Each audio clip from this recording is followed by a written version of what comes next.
देवेंद्र फडणवीस साहेबांना भूतो न भविष्य अशा प्रकारे विजय मिळवून देऊ आणि सगळ्यात हायेस्ट स्पीडला आमचा प्रभाग राहील त्याची ग्वाही मी देतो. धन्यवाद.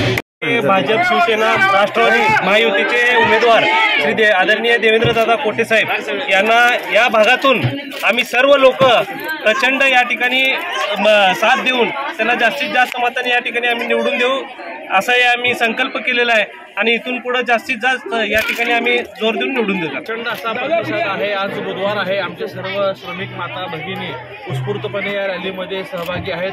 मी आपल्या माध्यमातून सर्व कामगार बंधू भगिनींना गवाही देतो की अनेक वर्षापासून जे त्यांचे प्रलंबित शासन दरबारी प्रश्न आहेत ते सोडवण्यासाठी मी निश्चितच कटिबद्ध असेल.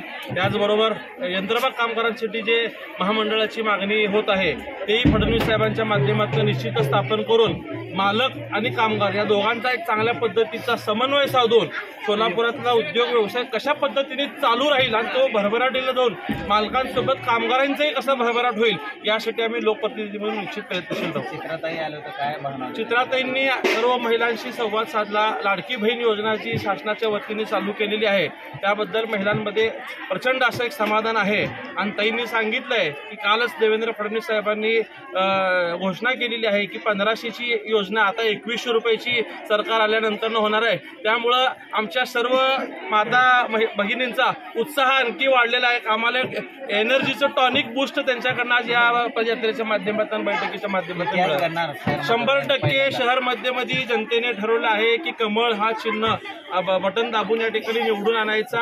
या देवेंद्र कोटे सोबत देवेंद्र फडणवीस साहेबांच्या हात बळकट करून